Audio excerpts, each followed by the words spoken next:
Hello everyone, welcome back to my channel, and today we are looking at the Sideshow Black Canary quarter scale statue. And I love this statue, it is really awesome.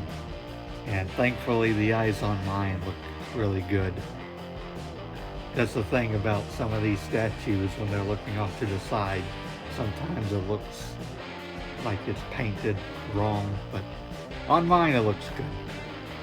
And the rest of the statue is also really good. I'm looking at it right now as I talk in my display, and honestly, I don't have any problems with it at all. So, thankfully. But I'm not going to talk through the whole video. There's other better reviewers out there that do a better job of looking over everything, like Secret Sanctuary on YouTube. So, anyway, hope you enjoy the natural light video here of this statue. I highly recommend buying it. So anyway, have a great day everyone. Take care.